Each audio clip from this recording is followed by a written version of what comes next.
Hello. मी प्राध्यापक समीर नागटिळक, के-आय-टी परिवारातर्फे मी तुमचं स्वागत करतोय. आपला इंजिनिअरिंग ॲडमिशनच्या संदर्भातचा जो पहिला वेबिनार झालेला होता, जिथं आपण रजिस्ट्रेशन प्रोसिजर कशी करायची, डॉक्युमेंट्स कुठले कुठले लागतात, कॅटेगरीज कुठले कुठले असतात, सीट रिझर्वेशन्स आणि त्याचबरोबर त्याचे फॉर्म फिलिंग हे आपण थोडासा बघितलेला होता.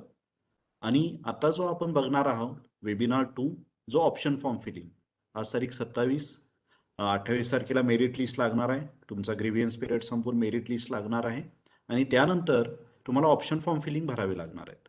29 तारखेपासून प्रॉबॅबिली जी आता महासीईटीच्या वेबसाईटला जाहीर झालेली आहे त्या पद्धतीने 29, 30, 1 ह्या तारखेला तुम्हाला ऑप्शन भरायचे, म्हणजे कुठल्या कॉलेजचे ऑप्शन्स तुम्हाला ब्रांच आणि ऑप्शन्स द्यावे लागतील हे तुम्हाला द्यायचे. आणि त्याचबरोबर डायरेक्ट सेकंड इयरच्या मुलांसाठी उद्यापासून चालू होणार आहेत.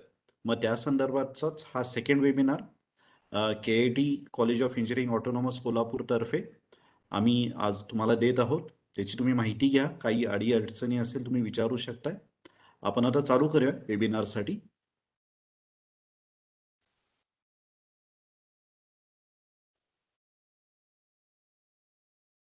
ओके. सो जसं आपण आधी बघितलेलं आहे की रजिस्ट्रेशन प्रोसिजर 2-3 टप्प्यात ही इंजिनिअरिंग ॲडमिशन प्रोसिजर असते. की पहिली तुमची रजिस्ट्रेशन प्रोसिजर असते, त्याच्यानंतर प्रोव्हिजनल मेरिट लिस्ट लागते, मग ग्रीव्हियन्स पिरियड जो आता चालू आहे तो दिला जातो आणि मग फायनल मेरिट लिस्ट आणि मग तिथं तुमचा स्टेट मेरिट नंबर दिला जातो आणि मग तुम्हाला ऑप्शन्स फॉर्म द्यावे लागतात. मग त्या संदर्भाचा जो आपल्याला माहिती आज आपण इथं डिस्कस करणार आहोत वेबिनारमध्ये. आता जेव्हा तुमची प्रोव्हिजनल आणि आता फायनल मेरिट लिस्ट डिक्लेअर होईल, त्यानंतर सर्वात पहिल्यांदा डिक्लेअर होईल ती तुमची सीट मॅट्रिक्स. सीट मॅट्रिक्स याचा अर्थ काय असतो, की एखाद्या कॉलेजमध्ये एखादी ब्रांच आपण जर ॲझ्युम केली, तर त्या ब्रांचमध्ये प्रत्येक कॅटेगरी म्हणजे जनरल असेल, ओपन असेल, लेडीज, त्याचबरोबर एस-सी, एस-टी, एन-टी ह्या कॅटेगरीजच्या किती जागा आहेत ते माहिती असणं का गरजेचं आहे, की त्या पद्धतीने तुम्हाला तुमचे ऑप्शन्स द्यावे लागतील. उदाहरणार्थ इथं आपण एक घेतलेलं आहे. आता हे सीट मॅट्रिक्स मागच्या वर्षीचा मी रेफरन्ससाठी घेतलेला आहे. ह्या वर्षीचा सीट मॅट्रिक्स महासीईटीच्या वेबसाईटला डिस्प्ले होईलच. असा सीट मॅट्रिक्स सर्वसाधारणपणे असणार आहे, ज्याच्यामध्ये इथं वरती तुम्हाला संस्थेचा कोड द्यायला तिथं डिस्प्ले होईल, कॉलेजचं नाव आणि इथं कोर्स नेम आणि त्याचा कोड तुम्हाला डिस्प्ले होईल, चॉईस कोड. ओके. आणि कॅप सीट्स म्हणजे टोटल किती जागा असतील. उदाहरणार्थ 60 जागा आहेत, त्यातल्या कॅप प्रोसिजरसाठी किती जागा आहेत, इन्स्टिट्यूट कोट्यासाठी किती जागा आहेत, ह्या पद्धतीने इथं डिक्लेअर केलं जातं.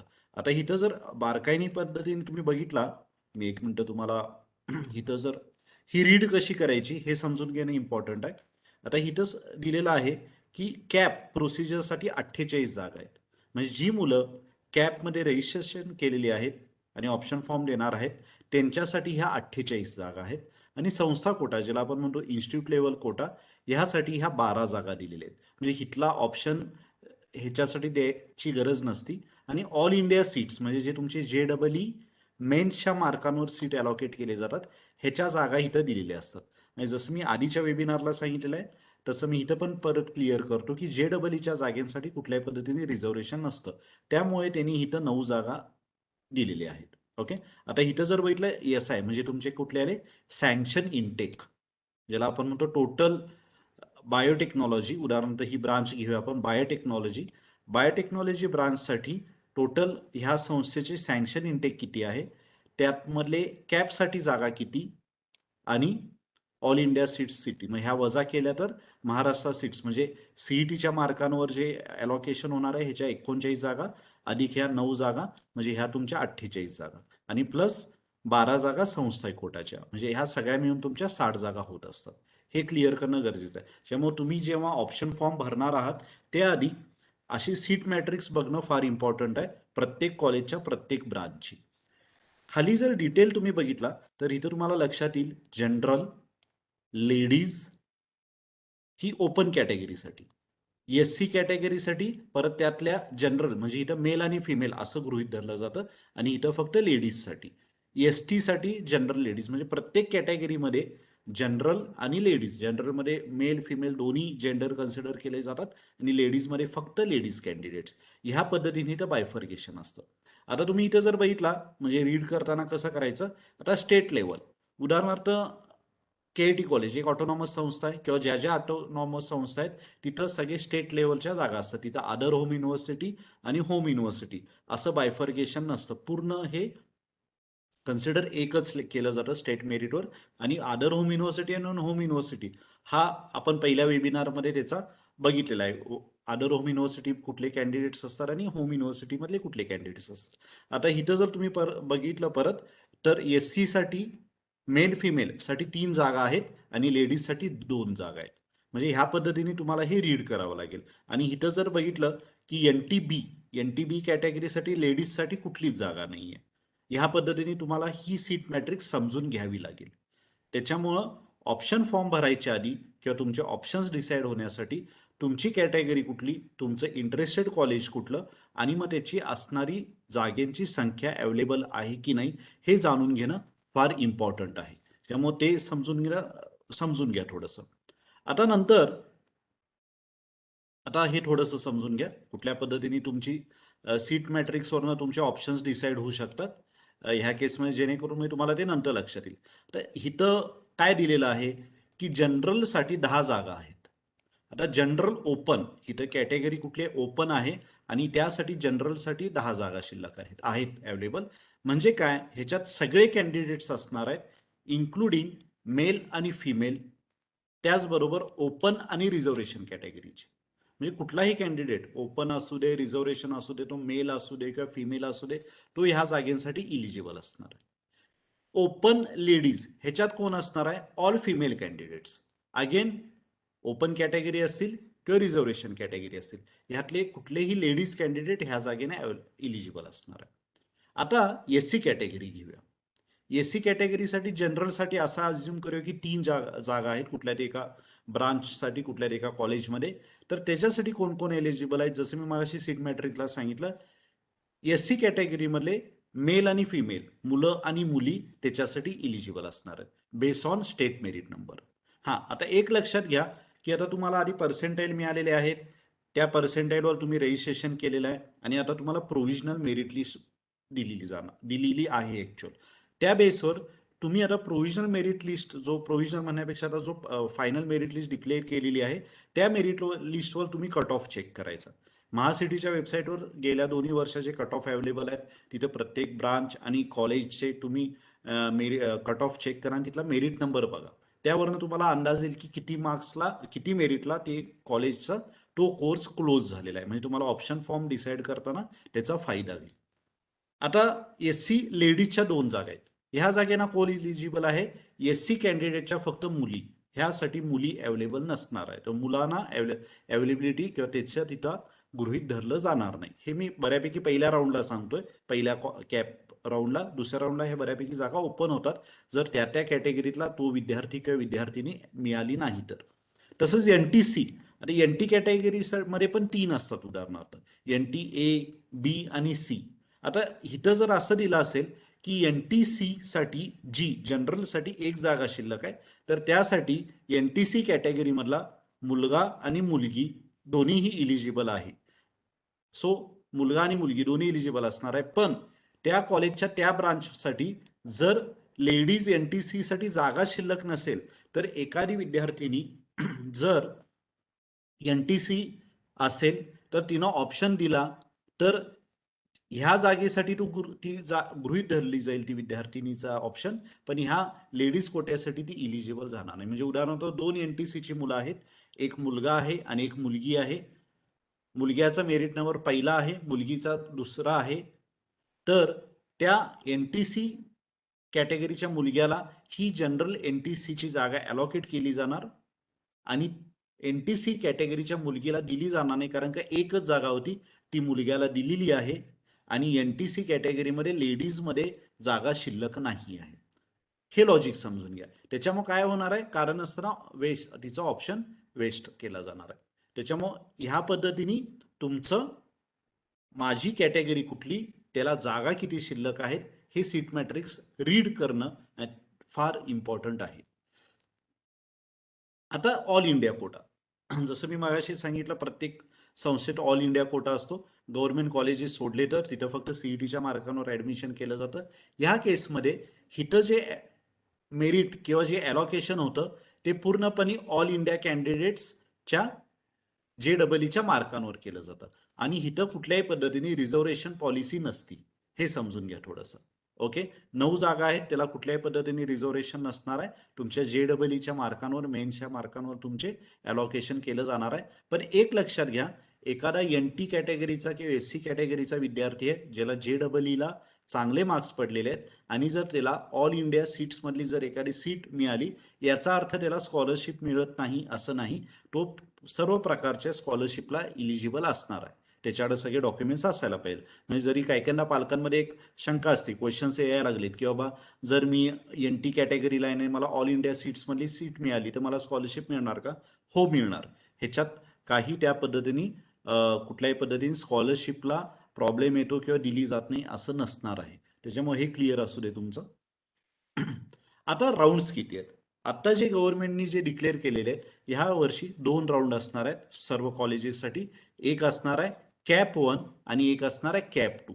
आता ह्यातला एक लक्षात ठेवा पॉईंट, एखादा कॅन्डिडेट जर कॅप 1 मध्ये जर त्याला पार्टिसिपेट करता आलं नाही, म्हणजे काहीतरी एक मेडिकल अडचण असेल किंवा त्याच्याकडनं राहिला असेल, तर एक लक्षात घ्या की तो कॅप 2 ला अपियर होऊ शकतो नवीन ऑप्शन फॉर्म भरून.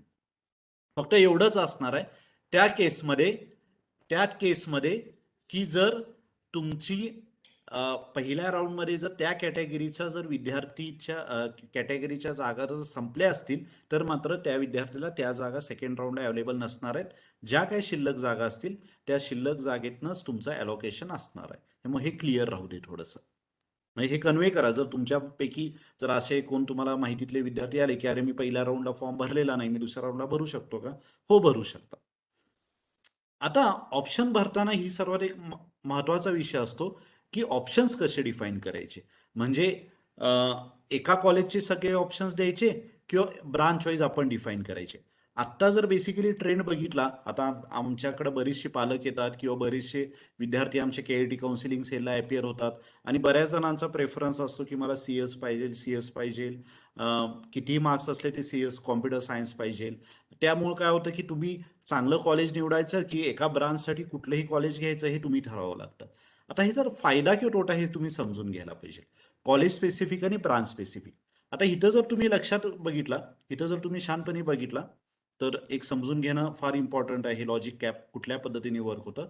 सपोज ए कॉलेज, म्हणजे इथं ए आहे, ए कॉलेजचं नाव आणि तिथं CS ब्रांच आहे आणि हे पण तेच कॉलेज आहे ए कॉलेज आणि इथं मेकॅनिकल ब्रांच आहे. म्हणजे एका कॉलेजमध्ये सीएसच्या CS ब्रांचच्या 2 जागा शिल्लक आहेत आणि त्याच कॉलेजमध्ये मेकॅनिकलच्या 2 जागा शिल्लक आहेत. आता कॅप 1 आहे असं आपण ॲझ्युम करूया आणि इकडं जे आहे ह्या साईडला तुमचं काय आहे, सगळं स्टेट मेरिट नंबर इथं दिलेले आहेत. म्हणजे 345, 346 हे स्टेट मेरिट नंबर आहेत. आता ऑप्शन्स कसे दिलेले आहेत बघा. ह्या केसमध्ये काय केलेले आहेत की 345 हा स्टेट मेरिट नंबर आहे. त्यांनी पहिला प्रेफरन्स कुठला दिलेला आहे? ए कॉलेजचा कॉम्प्युटर ब्रांच. ओके. पहिला प्रेफरन्स कुठला दिलेला आहे? ए कॉलेजचा कॉम्प्युटर ब्रांच. 346 म्हणजे त्याला ही सीट दिली जाणार. ह्यातली एक सीट वजा होणार. ह्यातली एक सीट वजा होणार. म्हणजे काय झालेलं आहे, त्याचा 345वा मेरिट नंबर आहे. त्यानं पहिलं एकच प्रेफरन्स दिलेला आहे की ए कॉलेजचा कॉम्प्युटर ब्रांच. तिथं 2 जागा शिल्लक आहेत. 2 मध्ये शिल्लक आहे, त्याचा प्रेफरन्स आहे, त्याला ती जागा दिली जाणार, ह्यातली एक वजा होणार. आता 346चा मेरिट नंबर कडे आलेला आहे. 346च्या मेरिट नंबर कडे आल्यावर त्यानं काय केलेलं आहे, त्यानं पण पहिला प्रेफरन्स ए कॉलेजचा CSE ब्रांच दिलेली आहे. 2 जागा होत्या, त्यातली ऑलरेडी एक दिलेली गेलेली आहे. एक जागा शिल्लक राहिलेली आहे, ती पण ह्याला अलॉटेड केली जाणार आहे. त्याच्यामुळे आता ह्या ब्रांचच्या ह्या कॉलेजमध्ये ए कॉलेजमध्ये 0 जागा शिल्लक आहेत. हे समजून घ्या. आता नेक्स्ट मेरिट नंबर आला 347, 347. त्यानं पण काय केलेलं आहे, पहिला प्रेफरन्स हा ए कॉलेजचाच कॉम्प्युटर ब्रांच दिलेला आहे.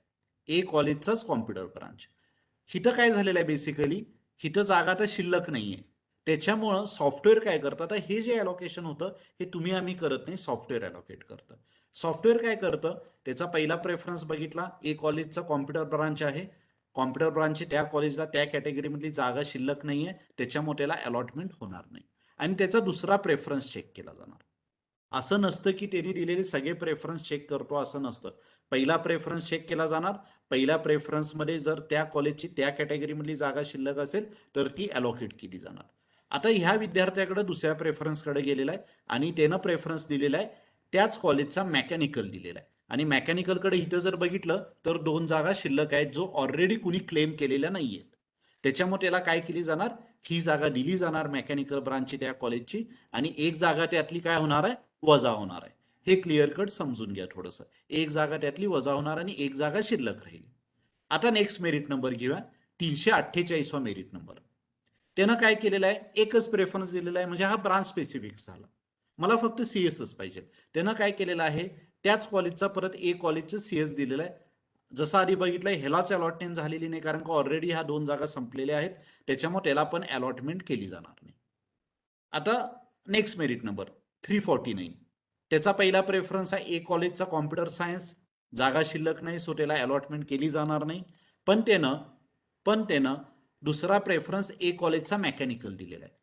आता मेकॅनिकलच्या 2 जागा होत्या, त्यातली एक जागा ह्या विद्यार्थ्याला दिलेली आहे, एक शिल्लक आहे. सो ह्या प्रेफरन्स प्रमाणे त्याला ती अलॉकेट केली जाणार आणि ह्यातली पण एक जागा मायनस होणार आणि 0 जागा शिल्लक होणार. सो अशा पद्धतीने अलॉटमेंट होणार. आता कॅप 2 चालू झाला. ओके. आता कॅप 2 मध्ये काय झालेलं आहे की त्या कॉलेजच्या म्हणजे ए कॉलेजच्या कॉम्प्युटरच्या पण जागा 0 आहेत आणि मेकॅनिकलच्या पण जागा 0 आहेत. का? कारण का ह्या मुलांना ती सीट अलॉकेट केलेली आहे आणि असं समजूया की ह्या मुलांनी ती सीट एक्सेप्ट केलेली आहे 1000 रुपये भरून. फ्रीज किंवा नॉट फ्रीज ऑप्शन देऊन. आता सीट एक्सेप्ट करणे, फ्रीज ऑप्शन आणि नॉट फ्रीज ऑप्शन आपण पुढच्या स्लाइडला बघूया.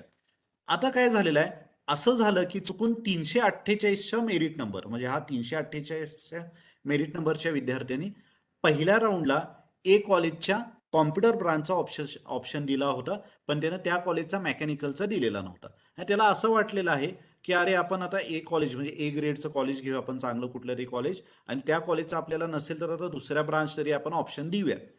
ओके.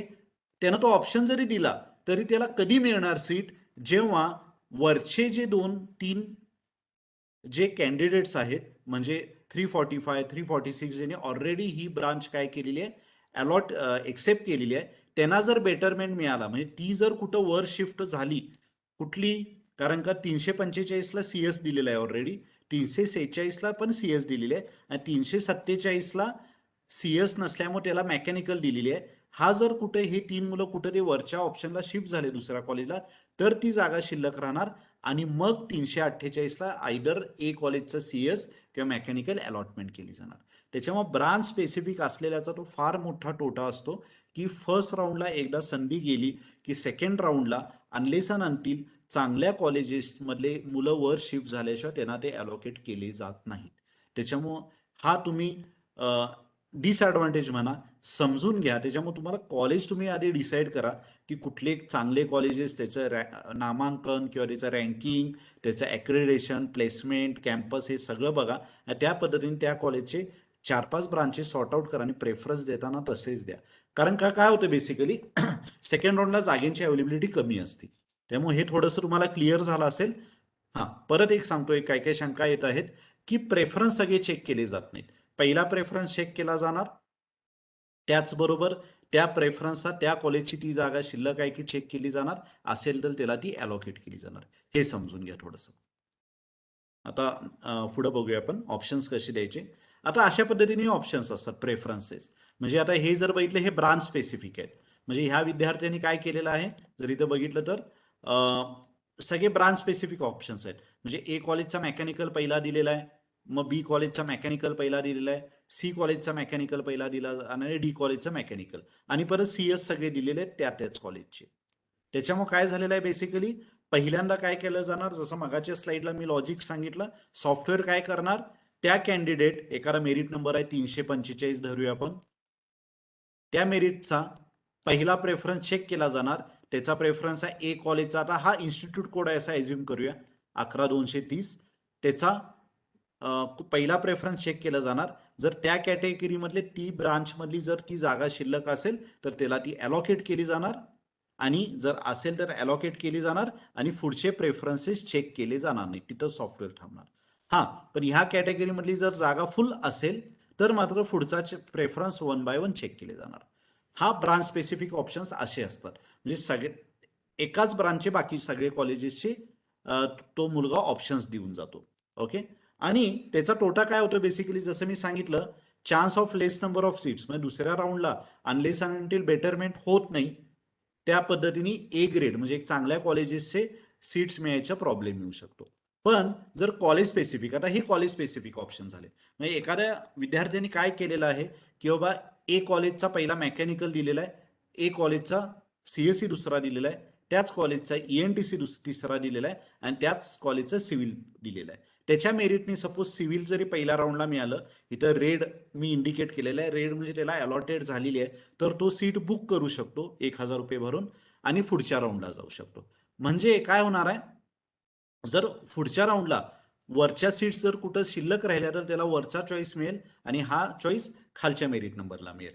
पण काय होईल त्याचा फायदा, एका चांगल्या कॉलेजमध्ये एखादी ब्रांचला मिळून जाईल. त्याच्यामुळे हे समजून घ्या थोडंसं. आणि ह्या पद्धतीनेच आमचं सजेशन राहील जेव्हा आम्ही पालकांना भेटतात आम्हाला पालक तेव्हा आम्ही त्याच पद्धतीने सजेस्ट करतो की तुम्ही कॉलेज आयडेंटिफाय करा आणि त्या कॉलेजेसमधले, कारण का तिथे कॅम्पस सॉफ्टवेअर असतील, सॉफ्टवेअर कंपनी कॉम्प्युटरला येतात असं काही नाही आहे. सगळ्याच कंपनीज कॉम्प्युटर असेल, इलेक्ट्रॉनिक्स असेल, ईएनटीसी असतील, मेकॅनिकल असतील, या सगळ्या ब्रांचेसची मुलं ते रिक्रूट करत असतात. त्यामुळे जिथं प्लेसमेंट चांगल्या कॉलेजचे तिथले तुम्ही 4-5 ब्रांचेस दिलं तरी काही हरकत नाही, तुमचं नुकसान होणार नाही. ओके. हां, इथं मी जसं सांगितलं मगाशी, कॉलेज स्पेसिफिक असलेल्याचं काय होतं, पहिल्याच राऊंडला तुम्हाला जागेंची संख्या अवेलेबिलिटी तुम्हाला जास्त मिळते, जेणेकरून तुमचा तोटा होणार नाही, चांगल्या कॉलेज तुम्हाला अलॉकेट होईल. आता एक लक्षात घ्या, बऱ्याच कॅन्डिडेट्सनी TFWSला येस केला असेल. आता TFWS साठी तुम्हाला वेगळा ऑप्शन द्यावा लागतो, लक्षात घ्या. पण त्याच प्रेफरन्समध्ये फक्त TFWSचा कोड कसा लक्षात ठेवायचा, त्या कॉलेजचा कोड शेवटी 1नी एंड होतो आणि रेग्युलर कोड 0नी एंड होतो. आता इथं ऑप्शन्स कसे देऊ शकता बघा, पहिला ऑप्शन TFWS मधला पण देऊ शकतो, मग त्याच ब्रांचचा त्या कॉलेजमधला रेग्युलर ऑप्शन पण देऊ शकतो. म्हणजे 1 हा TFWS साठी असतो आणि 0 हा रेग्युलर साठी असतो. पण ज्या विद्यार्थ्यांनी EWS मधनं अप्लाय केलेलं आहे त्यांच्यासाठी सेपरेट ऑप्शन्स नसतात. General merit number, general criteria प्रमाणेच त्यांचं अलॉकेशन होतं. फक्त ह्या ओव्हर अँड अबॉव जागा असतात, त्यामुळे त्या पद्धतीने तुमचं अलॉकेशन केलं जातं. आता option form filling. Option form filling करताना, जे ऑप्शन फॉर्म फिलिंग तुमचे 29 तारखेला चालू होईल प्रॉबेबली, ओके, तेव्हा तुम्हाला काय करावं लागेल, पहिल्यांदा कॅन्डिडेट लॉग इन करावं लागेल, इन्स्ट्रक्शन व्यवस्थित वाचावे लागतील तिथं जे डिस्प्ले केलेले आहेत महासीईटीनी. मग तुम्हाला ऑप्शन्स पहिल्यांदा शॉर्टलिस्ट करावे लागतात. शॉर्टलिस्ट करताना काय करावं लागतात, पहिल्यांदा तुम्हाला ब्रांच सिलेक्ट करावी लागते. मग तिथं एक ड्रॉपडाऊन येईल जिथं तुम्हाला ब्रांच विचारेल. मग तुम्ही इलेक्ट्रॉनिक्स असेल, कॉम्प्युटर असेल, मेकॅनिकल असेल, ह्या पद्धतीने एक एक ब्रांच सिलेक्ट करायची. मग तुम्हाला युनिव्हर्सिटी विचारेल, पुणे युनिव्हर्सिटी, शिवाजी युनिव्हर्सिटी, बाटू, मराठवाडा, ह्या पद्धतीने सोलापूर युनिव्हर्सिटी, तिथं ऑप्शन विचारेल. सपोज मी शिवाजी युनिव्हर्सिटीला क्लिक केलं तर मग तुम्हाला विचारेल की शिवाजी युनिव्हर्सिटीच्या अंडर येणारे डिस्ट्रिक्ट कुठले. ऑल पण करू शकता सिलेक्ट, किंवा कोल्हापूर, सांगली, सातारा, ह्या पद्धतीने तुम्ही त्यातले जिल्हे, डिस्ट्रिक्ट तुम्ही सिलेक्ट करू शकता ड्रॉपडाऊनमध्ये. आणि मग तुम्हाला विचारेल की सिलेक्ट इन्स्टिट्यूट स्टेटस, म्हणजे मायनॉरिटी असेल, ऑल असेल, ह्या पद्धतीने तुम्हाला ऑप्शन घेऊ शकता. तिथं ऑल घेतला तरी चालेल, म्हणजे मेन सगळेच कॉलेजेस दिसतील. आणि मग तुम्हाला ऑप्शन दिसेल ऑटोनॉमस की नॉन ऑटोनॉमस. सो ह्या पद्धतीने पण तुमचे ऑटोनॉमस, नॉन ऑटोनॉमस किंवा ऑल असे तिन्ही ऑप्शन्स घेऊ शकता. आणि मग सिलेक्ट TFWS. आता ज्या विद्यार्थ्यांनी TFWSला ऑलरेडी नो केलेला आहे त्यांना हा ऑप्शन मे बी दिसणार पण नाही. ओके, त्याच्यामुळे त्या पद्धतीने ऑप्शन्स घेतात. आणि मग अशा पद्धतीने ते कॉलेज शॉर्टलिस्ट करायचे तुम्ही. म्हणजे तुम्ही शिवाजी युनिव्हर्सिटी सिलेक्ट केला, ऑटोनॉमस सिलेक्ट केला तर तुम्हाला काय होईल, आणि ब्रांच ENTC सिलेक्ट केला तर ENTC ब्रांचचे शिवाजी युनिव्हर्सिटी मधले ऑटोनॉमस कॉलेजेसची सगळी लिस्ट तुम्हाला खाली दिसेल. नो डाऊट तिथं कॉलेजचं नाव व्यवस्थित दिसतं, त्याच्यामध्ये तुम्ही बघून घ्या. तसंच तुम्ही डेटा सायन्स घेतला, AML घेतला, त्या कॉलेजचे ते ऑप्शन्स तुम्हाला तिथं दिसतील. आणि मग तुम्हाला त्याला टिक करून पहिल्यांदा शॉर्टलिस्ट करावे लागतात. सो पहिल्यांदा तुम्ही काय करतात, शॉर्टलिस्ट करता, इथं तिसरा पॉईंट येणार. आणि शॉर्टलिस्ट केल्यावर तुम्हाला फक्त काय करावं लागतात, प्रेफरन्सेस सेट करावे लागतात. म्हणजे नुसार टिक केला, त्या नावाच्या पुढे टिक केला की उजव्या साईडला तुम्हाला 1, 2, 3 असे ऑप्शन्स येत जातील आणि तुम्ही ते एकदा चेक करू शकता. त्यासाठी तुम्ही काय करा, आम्ही सजेशन देतो की एका कागदावर व्यवस्थित तुमचे ऑप्शन्स लिहा आणि त्या पद्धतीने तुम्ही सिलेक्शन करा. मग फायनली तुम्ही व्यवस्थित ऑप्शन्स वाचून घ्या व्यवस्थित आणि मग कन्फर्म करा. एक लक्षात ठेवा, एकदा ऑप्शन फॉर्म कन्फर्म केला की कुठल्याही पद्धतीने तो मॉडिफाय करता येत नाही.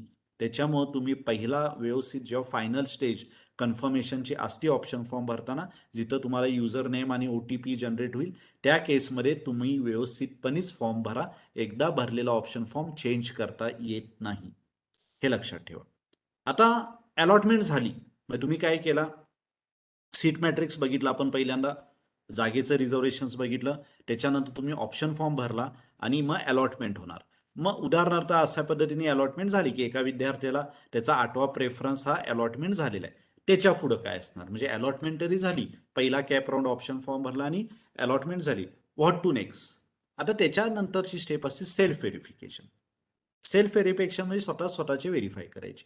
आता ह्या केसमध्ये सर्वात महत्वाचा जो चेंज आहे किंवा जो मागच्या वर्षीपासून एक चेंज आहे, ह्या वर्षी पण तो तसा इम्प्लिमेंट केलेला नाही, जो सर्वात महत्वाचा आहे, सेल्फ व्हेरिफिकेशनमध्ये जे SC, ST, NT, OBC category किंवा EWS कॅटेगरी, TFWS अशा कॅन्डिडेट्सचे जर एखादं तुम्ही रजिस्ट्रेशन म्हणजे व्हेरिफिकेशन किंवा फिजिकल व्हेरिफिकेशन करताना जर तुम्ही कास्ट व्हॅलिडिटी किंवा उत्पन्नाचा दाखला अपलोड केला नसेल, त्या ठिकाणी त्याचं जर टोकन अपलोड केला असेल आणि जर तुम्हाला आता तो डॉक्युमेंट मिळाला असेल, कास्ट व्हॅलिडिटी असेल, नॉन क्रिमी असेल किंवा उत्पन्नाचा दाखला असेल, तर तो आधी अपलोड करावा लागतो तुमच्या लॉगिनमधनं.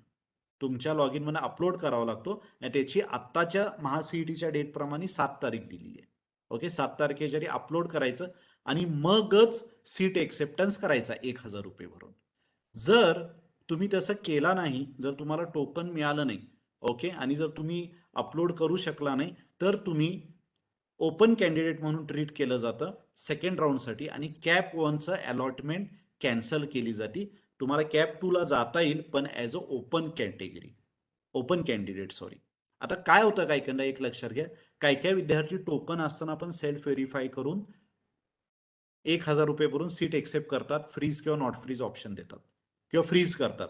आणि जर ते टोकन घेऊन आणि त्यांच्याकडे जर कास्ट व्हॅलिडिटी किंवा उत्पन्नाचा दाखला नसेल किंवा नॉन क्रिमी नसेल आणि जर ती विद्यार्थी ज्या संस्थेला त्याला ऑप्शन अलॉटेड झालेला आहे तिथं रिपोर्टिंगला गेले, तर ते संस्था त्यांच्याकडे तो पेपर मागणार आणि जर तो अवेलेबल नसेल तर ती संस्था त्यांना रिपोर्ट करून घेणार नाही आणि तो पूर्ण प्रोसेसमधनं बाहेर पडणार. का? कारण का त्यानं फ्रीज केलेला आहे आणि एकदा तो ऑप्शन फ्रीज केला की दुसऱ्या राऊंडला जाऊ शकत नाही. त्याच्यामुळे सेल्फ व्हेरिफिकेशन व्यवस्थित करा. जर तुमचा काही जरी इश्यू असेल सेल्फ व्हेरिफिकेशनच्या संदर्भात किंवा काय, जिथं मिळालेलं आहे तिथं जाऊन चौकशी करा किंवा आमच्या ठिकाणी काउन्सिलिंग सेंटर चालू आहे तिथं पण तुम्ही येऊन चौकशी करू शकता किंवा FC सेंटरला पण जाऊन तुम्ही चौकशी करू शकता. त्या बाबतीत कुठल्याही पद्धतीने गडबड करू नका.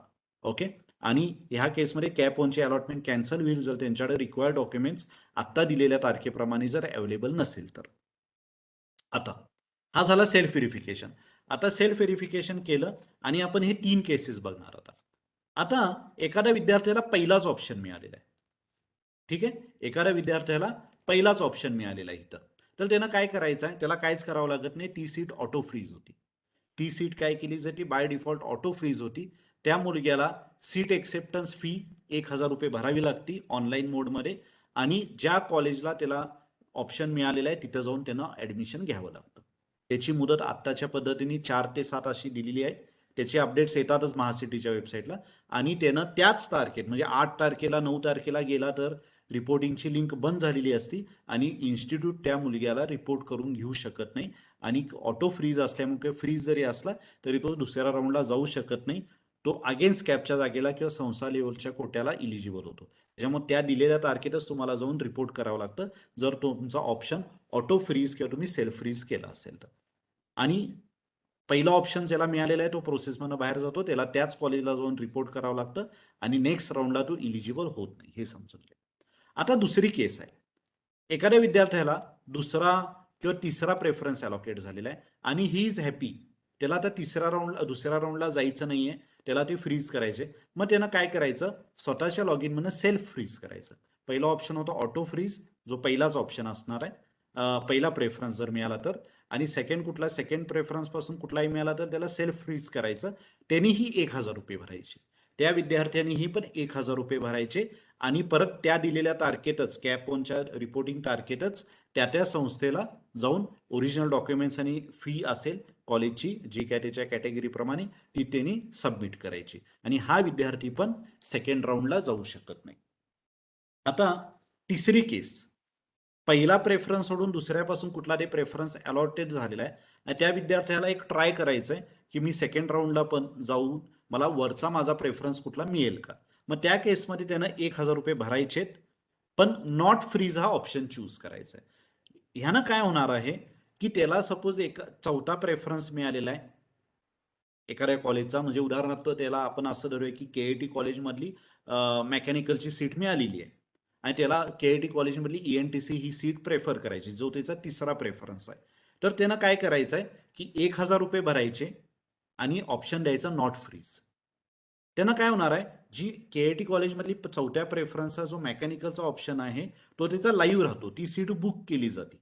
हे समजून घ्या, ती सीट वाया जात नाही, त्याच्यामुळे बुक केली जाते आणि तो सेकंड राऊंडला जाऊ शकतो. सेकंड राऊंडला जाऊन जर चुकून बेटरमेननी त्याला वरचा ऑप्शन जर मिळाला, तिसऱ्या प्रेफरन्सचा केआयटी कॉलेजचा ईएनटीसीचा जर ऑप्शन मिळाला, तर त्याची मेकॅनिकलची सीट जाणार आणि त्याला ईएनटीसीची सीट अलॉकेट केली जाणार. आणि जर सपोज बेटरमन मिळाला नाही तर आहे ती सीट त्याची लाईव्ह राहते, त्याच्यामुळे आहे त्या सीटवर त्याचा क्लेम राहतो. त्याचा फायदा काय होतो की त्याची एक सीट ही कन्फर्म राहते. पण जर एखाद्या विद्यार्थ्यांनी नॉट फ्रीज करून नॉट फ्रीजचा ऑप्शन घेतला नाही आणि सीट एक्सेप्टन्स फी भरली नाही, तर त्याची फर्स्ट राऊंडला मिळालेली कॅप वनला मिळालेली सीट ही जाती आणि त्याला सेकंड राऊंडला परत नवीन सगळ्या गोष्टींनी चालू करावं लागतं. आणि त्या केसमध्ये जसं मी मध्ये पहिल्यांदा सांगितलं, सेकंड राऊंडला हे जागेंची अवेलेबिलिटी कमीच असते चांगल्या कॉलेजमध्ये. आणि आणि आता ज्यांना नॉट फ्रीज केलेला आहे त्याला संस्थेला जाऊन रिपोर्टिंग करायची काय गरज नाही त्या केसमध्ये, अजिबात गरज नाहीये. त्यानं सेकंड राऊंडला जायचं, सेकंड राऊंडला जर मिळालं तर ठीक आहे, नाहीतर आहे त्या संस्थेला जाऊन रिपोर्ट करू शकता आणि तो सेकंड राऊंडला जाऊ शकतो. तेव्हा हे 3 गोष्टी क्लिअर असू देत तुमच्या. आता जसं मी सांगितलं, रिपोर्टिंग कुणी कुणी जाऊन करायचं कॅप वन नंतर. केस 1 ज्याला पहिलाच प्रेफरन्स अलॉकेट आहे, म्हणजे तो ऑटो फ्रीज आहे, त्यानं सीट एक्सेप्टन्स फी भरायची आणि 1,000 रुपये भरून तिथं जाऊन रिपोर्ट करायचं. केस 2च्या कॅन्डिडेटनी मागाच्या केसप्रमाणे की ज्यांना सेकंड, थर्ड, फोर्थ किंवा कुठला तरी प्रेफरन्स अलॉकेट झालेला आहे आणि त्यानं तो सेल्फ फ्रीज केलेला आहे, त्यानं जाऊन रिपोर्टिंग करायचं आहे. आणि केस 3 म्हणजे त्यानं नॉट फ्रीज ऑप्शन घेतलेला आहे आणि जो बेटरमेंटला झालेला आहे त्यानं रिपोर्टिंग करायचं नाहीये कॅप वनच्या अलॉटेड इन्स्टिट्यूटमध्ये आणि त्यानं कॅप 2ला अपियर व्हायचंय. हे क्लिअर असू दे. आता कॅप 2ची इलिजिबिलिटी म्हणजे कॅप 1 झाला, ज्या ज्या मुलांनी 3 शब्द इम्पॉर्टंट आहेत, ऑटो फ्रीज, सेल्फ फ्रीज आणि बेटरमेंट किंवा नॉट फ्रीज. ज्या मुलांनी ऑटो फ्रीज किंवा सेल्फ फ्रीज ऑप्शन कॅप 1ला घेतलेला आहे त्यांनी जाऊन रिपोर्टिंग केलेलंच आहे. पण ज्यांनी बेटरमेंट किंवा नॉट फ्रीजचा ऑप्शन घेतलेला आहे, म्हणजे तिसरी केस, त्यांनी काय करायचंय, कॅप 2ला इलिजिबल आहेत. एखादा विद्यार्थी ज्याला कॅप 1 मध्ये कुठली सीट अलॉकेट झालेली नाही, तो पण कॅप 2 साठी इलिजिबल आहे. आणि जर एखादा विद्यार्थी, जसं मी मगाशी पहिल्यांदा सांगितलं की एखादा विद्यार्थ्याने कॅप 1 मध्ये पार्टिसिपेटच केलेला नाही, तो पण तुम्ही काय करू शकता, कॅप 2ला अपियर होऊ शकता. पण सर्वात महत्वाचं इथं अजून एक गोष्ट आहे की कॅप 2ला तुम्ही एडिट ऑप्शन फॉर्म एडिट करू शकता, हे लक्षात असू दे. जर तुमची कॅप 1 ऑप्शन फॉर्म भरताना काही गडबड झाली असेल तरी घाबरून जायचं कारण नाही. कॅप 2ला तुम्ही ऑप्शन्स एडिट करू शकता. कॅप 1ला जी अलॉटेड झालेली सीट आहे ती बाय डिफॉल्ट जर तुम्ही सीट एक्सेप्टन्स केली असेल 1,000 रुपये भरून, तर तो लास्ट ऑप्शन येतो त्या केसमध्ये. पण परत एक लक्षात ठेवा, कॅप 1चेच ऑप्शन तुम्ही व्यवस्थित भरा, कारण का कॅप 2ला काहींदा मेरिट वाढतं आणि त्या कॅटेगरीच्या जागा बेटरमेंट झाल्याशिवाय पुढच्या कॅन्डिडेट्सला दिल्या जात नाहीत. आता कॅप 2ची अलॉटमेंट होणार. मग काय करायचं रिपोर्टिंगला, ज्यांना बेटरमेंट मिळालेलं आहे, म्हणजे जसं मी मगाचं उदाहरण देतो की पहिल्या राऊंडला एका विद्यार्थ्याला केआयटीचं मेकॅनिकल मिळालेलं आहे, चौथा प्रेफरन्स आहे, त्यानं सीट एक्सेप्टन्स केलेली आहे, 1,000 रुपये भरलेली आहे आणि ती सीट बुक केलेली आहे आणि तेव्हा त्याला नॉट फ्रीचा ऑप्शन दिलेला आहे. दुसऱ्या राऊंडला त्याला केआयटी कॉलेजमधली ईएनटीसीची ब्रांच मिळालेली आहे, तर त्यांना परत सीट एक्सेप्टन्स भरायची नाही, त्यानं सीट एक्सेप्टन्स भरायची नाही. त्यानं त्या कॉलेजला जाऊन परत दिलेली मुदत ती असणार आहे 12-13 अशी काहीतरी आहे, ती महासिटीच्या वेबसाईटला आहेच आता. ओके, त्या कॉलेजला त्या तारखेमध्ये जाऊन रिपोर्ट करायचंय. पण त्यानं ऑलरेडी सीट एक्सेप्टन्सचे ₹1000 भरल्यामुळे परत सीट एक्सेप्टन्सची फी भरायची नाही, हे क्लिअर असू दे. दुसरा आहे नो बेटरमेंट. म्हणजे पहिला राऊंड, आता हाच विद्यार्थी घेऊया आपण ज्याला केआयटी मेकॅनिकल पहिल्या राऊंडला मिळालेलं होतं, त्यानं बेटरमेंटला गेलेला आहे, पण त्याला बेटरमेंट ऑप्शन मिळालेलं नाही. तर त्यानं केआयटी कॉलेजमध्ये मेकॅनिकलला जाऊन ऍडमिशन घ्यायचं, जी काय फीज असेल आणि डॉक्युमेंट्स असतील. आणि जर असा एखादा विद्यार्थी असेल की जर त्याला पहिल्या कॅपला कुठली जागा अलॉटेड नव्हती, त्यानं काय करायचं आणि सेकंड राऊंडला जर जागा अलॉट झाली तर त्यानं काय करायचंय, पहिल्यांदा सीट एक्सेप्टन्स फी भरायचे. का? कारण का त्याने पहिल्या राऊंडमध्ये सीट अलॉकेट केलेली नव्हती, त्याला मिळाली नव्हती आणि सीट एक्सेप्टन्स केलेली नव्हती. सो त्या केसमध्ये पहिल्यांदा त्यानं सीट एक्सेप्टन्स करायची ₹1000 भरून, आणि ज्या कॉलेजला त्याला पहिल्याच म्हणजे कॅप 2 ला जे अलॉटमेंट झालेली आहे तिथं जाऊन त्यांना ऍडमिशन ओरिजिनल डॉक्युमेंट्स आणि फी भरून घ्यायचे. त्याच्यामुळे हे क्लिअर राहू दे, कॅप 2 ला कुणी कुणी रिपोर्ट करायचे आणि कुठल्या प्रकारे कुठं जायचंय.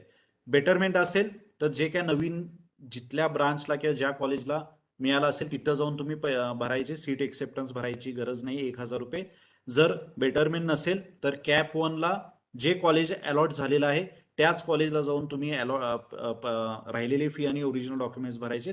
आणि एखाद्या विद्यार्थ्याला जर नवीनच अलॉटमेंट झाली असेल, ज्याला कॅप 1 मध्ये अलॉट झालेली नसेल, त्या विद्यार्थ्यांनी सीट एक्सेप्टन्स पहिला करायची, सेल्फ व्हेरिफिकेशन प्रोसेस करायची आणि मग ज्या कॉलेजला ऍडमिशन मिळालेले तिथे जाऊन डॉक्युमेंट्स आणि फी भरायची. हे क्लिअर असू दे. रिपोर्टिंग, आता जेव्हा तुम्ही त्या संस्थेच्या इथं रिपोर्ट करणार ह्या सगळ्या प्रोसेसमधनं, तर त्या केसमध्ये तुम्ही जाताना ओरिजिनल डॉक्युमेंट्स घेऊन जायचे, तिथले फीज जे काय त्यांच्या भरायचे त्या त्या संस्थेचे कॉलेजचे, आणि मग त्यांच्याकडे एक्नॉलेजमेंट रिसिप्ट घ्यायची की जिथं तुमचं ऍडमिशन कन्फर्म झालेलं असणार आहे. त्यामुळे हा प्रोसेस महत्वाचा आहे. पहिल्यांदा परत मी तुम्हाला सांगतो, सीट मॅट्रिक्स व्यवस्थित बघून घ्या. त्यानंतर ऑप्शन फॉर्म तुम्ही एका कागदांवर तुम्ही काय करा, घरातली तुम्ही जे तुमच्यातले एक्सपर्ट्स असतील किंवा तुम्ही कुठल्या तरी काउन्सिलिंग सेंटरला व्हिजिट करून ती लिस्ट तयार करा. असं नाही की 29 तारखेला जर ऑप्शन फॉर्म भरायचा चालू झाला असेल आणि 1 तारीख जर शेवटची असेल तर पहिला ऑप्शन फॉर्म भरला म्हणजे मला अलॉकेट होणार, असं काय नाहीये. 29, 30, 1 असे पूर्ण 3 दिवस आहेत. तिन्ही दिवसात तुम्ही कधीही ऑप्शन फॉर्म भरा, व्यवस्थित भरा. आणि त्याच्यानंतर रिपोर्टिंगची प्रोसेस ही मी सांगितलेली आहे. सेल्फ व्हेरिफिकेशन महत्वाचं आहे. जिथं डॉक्युमेंट्स अपलोड करणं, जर तुम्ही ई व्हेरिफिकेशन किंवा फिजिकल व्हेरिफिकेशनला जर अपलोड केले नसेल तर ते फार इम्पॉर्टंट आहेत. आणि मगच तुम्ही सीट एक्सेप्टन्स करून त्या त्या संस्थेला तुम्ही रिपोर्ट करायचे. त्या ठिकाणी तुम्हाला जर शंका असेल, कुठल्याही पद्धतीने रिपोर्टिंगची जर शंका असेल किंवा ऑप्शन फॉर्म भरायची जर काय इश्यूज असतील, तर केआयटी कॉलेजमध्ये काउन्सिलिंग सेंटर चालू आहे आणि त्याचबरोबर आम्ही ऑप्शन फॉर्म भरायची पण व्यवस्था केलेली आहे. त्याच्यामुळे पूर्ण तिन्ही दिवस आमचे जे तज्ज्ञ आहेत, एक्सपर्ट फॅकल्टी आहेत, तुम्हाला व्यवस्थित काउन्सिलिंग करून तुमचे मार्क्स किती आहेत, मार्क्स म्हणण्यापेक्षा जो आता स्टेट मेरिट नंबर येणार आहे, स्टेट मेरिट नंबर किती आहेत, मागच्या वर्षीचे त्या त्या कॉलेजचे कट ऑफ किती आहेत, त्या पद्धतीने तुम्हाला आमच्या कॉलेजचे फॅकल्टी गाईड करतील. आणि आमच्या इथं सगळी व्यवस्थापन करण्यात आलेली आहे तुम्ही ऑप्शन फॉर्म भरायची. त्यामुळे तुम्ही त्याचा लाभ घ्या आणि तुम्ही आमच्या इथं येऊन ऑप्शन फॉर्म भरा. म्हणजे हे जरी वेबिनार ऐकून बऱ्याचशा शंका तुमच्या क्लिअर झाल्या असतील, तरी पण तुमच्या जर काही शंका असतील तुम्ही व्हिजिट करून तर त्या पद्धतीने तुम्ही कॉलेजला, केआयटी कॉलेज कोल्हापूरला व्हिजिट करा आणि मग तुमच्या शंका बऱ्याचशा तुमचे दूर होतील. So again, on the behalf of KIT family, KIT college of engineering, मी तुम्हाला सर्वांना बेस्ट ऑफ लक देतो वेबिनार आणि ऐकल्याबद्दल धन्यवाद. Thank you very much.